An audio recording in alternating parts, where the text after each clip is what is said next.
বীজগাণিতিক রাশি সম্পর্কে আলোচনা করি সর্বপ্রথম হচ্ছে যে যুক্ত সম্পর্কে জানবো। এটা কি আছে? এটা হচ্ছে চলক। এটা কি চলক? আর এটা হচ্ছে ধ্রুবক। এটা কি ধ্রুবক হচ্ছে জানা মান, ধ্রুবক হচ্ছে আর চলক হচ্ছে অজ্ঞাত রাশি যার কোনো মান আমরা জানি না। তাহলে আমরা সাধারণত এখন বীজগাণিতিক রাশি বলতে আমাদেরকে যেমন 2x 3y এটা হচ্ছে একটা বীজগাণিতিক রাশি, বা এখানে 5x এটা একটা বীজগাণিতিক রাশি, এই x স্কয়ার এটা একটা বীজগাণিতিক রাশি। যদি চলক থাকে, সংখ্যার সাথে যদি চলক থাকে তাহলে এটা আমরা বীজগাণিতিক রাশি। x y z যদি এগুলো থাকে এগুলো কি বলবো? বীজগাণিতিক রাশি বলবো। তাহলে আমাদেরকে এখানে হচ্ছে স্যার আমরা বীজগাণিতিক রাশি কি শিখছি? সূচক। স্যার সূচকগুলো কি? আমরা সূচক তো আমরা বুঝাইছি বারবার যদি একই সংখ্যা থাকে, একই সংখ্যা গুণ থাকে, তবে এখানে যদি x x x মানে বারবার x x x মানে বারবার আসছে, মানে বারবার একই সংখ্যা x আর অন্য কোনো কিছু আসতেছে। তাহলে আমি কি করলাম? x এর উপরে কি দিলাম? n দিয়ে দিলাম। এই n হচ্ছে একটা সূচক, বারবার একই সংখ্যা আসাটারে কি বলা হয়? সূচক। n বলতে এখানে বোঝানো হয়েছে n 100 হইতে পারে, 200 হইতে পারে, 300 হইতে পারে, 2 হইতে পারে। মানে n এর মান যদি আপনি এখানে 5 লিখি তাহলে n 5, n এর মান কত? 5 লিখলাম। লিখলে x কয়টা এখানে? x কয়টা? 5টা x, এইভাবে 5টা x লিখবে। ঠিক আছে? তাহলে 1 টি 2 টি 3 টি 4 টি 5 টি এই সবগুলোরে যখন স্যারে এই আকারে লিখবে তখন এটা সূচক বলে। তখন এটা কি বলে? সূচক বা ঘাত বলে। আর এই উৎপাদকগুলো যে একই উৎপাদক, এই একই উৎপাদক থাকলে এটাকে বেস বলে। একই উৎপাদক থাকলে এটাকে কি বলে? বেস বলে। তাহলে আমরা সূচকের মধ্যে দুটো জিনিস আছে। এই যে সূচক শিখতে হলে আমাদের দুটো জিনিস শিখতে হবে। একটা হচ্ছে বেস আর একটা হচ্ছে ঘাত। এই দেখো a5 আর এখানে পাওয়ার 3 x পাওয়ার 3, তাহলে 5 আর x দুটোটা কি ভিত্তি? ভিত্তি না? এটার ভিত্তি বলবো। আর উপরের সংখ্যাটার এক সূচক বা ঘাত বলা হবে। তাহলে আমাদেরকে আমাদের 45 পৃষ্ঠা আমাদের বইয়ের একটা টেবিলে একটা কাজ দিয়েছে, বারবার একই সংখ্যা আসে, বারবার একই সংখ্যা আসে। দুই কয়টি আছে দেখো? 1 2 3 4 5।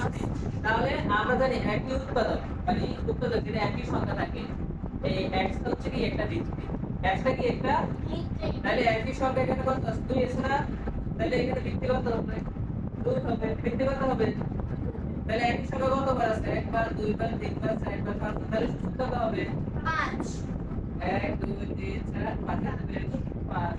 এবার হচ্ছে সূচকীয় আকার, শক্তি বা সূচকীয় আকার, এটার সূচকীয় আকার বলে। এটার কি বলে? সূচকীয় আকার। তাহলে এখানে ভিত্তি হচ্ছে কত? 2 আর সূচক হচ্ছে কত? 5। সূচক হচ্ছে কত? 5। তাহলে 2 আছে কয়টি? 5টি। এবার আমরা এটা হিসাব করি। 2 দুগুণে 4, 4 দুগুণে 8, 8 দুগুণে 16, 16 দুগুণে 32। তাহলে মান কত? 32। ক্লিয়ার? এবার আমাদেরকে বলছে এখানে x 1 টি 2 টি 3 টি 4 টি। তাহলে ভিত্তি হবে x, ভিত্তি শুধু কি? x। তাহলে এখানে সূচক কয়টি হবে? 1 টি 2 টি 3 টি 4 টি। তাহলে x এর উপর কত? 4। সরি, সূচক হবে 4 টি। সূচক কয়টি হবে? 4। আর এখানে সূচকীয় আকার হবে x to the power 4, x to the power 4। কারণ এখানে আমাদের একই উৎপাদক, ভিত্তি হচ্ছে x, আর একই উৎপাদক বারবার সংখ্যা আছে কয়টি? 1 টি 2 টি 3 টি 4 টি। এই কারণে x টু দ্য পাওয়ার 4। আর এটা তো একটা অজ্ঞাত রাশি, চলক একটা কি? অজ্ঞাত রাশি, তার কোনো আমরা মান জানি না। তাহলে x টু দ্য পাওয়ার 4 যেভাবে আছে এভাবে। এবার এখানে আছে স্যার কয়টি? 1 টি 2 টি 3 টি। তাহলে আমাদের ভিত্তি হচ্ছে 4, ভিত্তি কত? 4। তাহলে আমাদের এখানে 4 আছে একবার, দুইবার, তিনবার। তাহলে এখানে আমরা কত? 3 বসাবো। তাহলে এখানে আমরা কত বসাবো?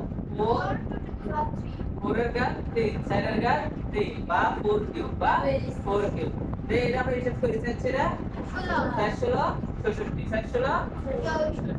এবার আমরা আবার ক্লিয়ার হিসাব করি। এখানে সূচক হচ্ছে কয়টি? 3টি। ভিত্তি কত? 5। তাহলে আমরা সূচক যেহেতু 3 আছে, ভিত্তি যেহেতু 5 আছে, তাহলে আমরা এখানে সংখ্যা কত লিখব? 5 কবার লিখব? 3 বার। 5 কবার লিখব? 3 বার। তাহলে আমাদের এখানে আমাদের এটা কি আকার লিখতে হবে? সূচকীয় আকার লিখতে হবে। তাহলে এখানে ভিত্তি কত? 5 আর সূচক কত? 3। তাহলে এটা আমরা হিসাব করি। 5 5 25, 5 25 125। তাহলে এখানে হবে কত? 125। এবার আমরা আবার হিসাব করি। সূচকীয় আকার এখানে 6 স্কয়ার 6 হচ্ছে ভিত্তি আর 2 হচ্ছে কি সূচক তাহলে ভিত্তি কোথায় এই ভিত্তি আমরা 6 বসাইলাম আর সূচক কোথায় সূচকের জায়গায় কত বসাইলাম 2 বসাইলাম তাহলে 6 কয়টা হবে এখানে 2টা 6 কয়টা 2টা আর এর আমরা যদি ক্যালকুলেশন করি 6 6 36 6 6 37 তাহলে আমাদের বইয়ের সব 2.3 এইভাবে আমরা সমাধান এইভাবে সমাধান করতে হলে আমাদের সর্বপ্রথম বেজে রাশি সম্পর্কে জানতে হবে সূচক সম্পর্কে জানতে হবে এক সম্পর্কে জানতে হবে এবং এগুলো গুণ কিভাবে করে এটা সম্পর্কে জানতে হবে তাহলে আমরা সব নির্দেশ শক্তি খুব সহজে সমাধান করতে পারবো।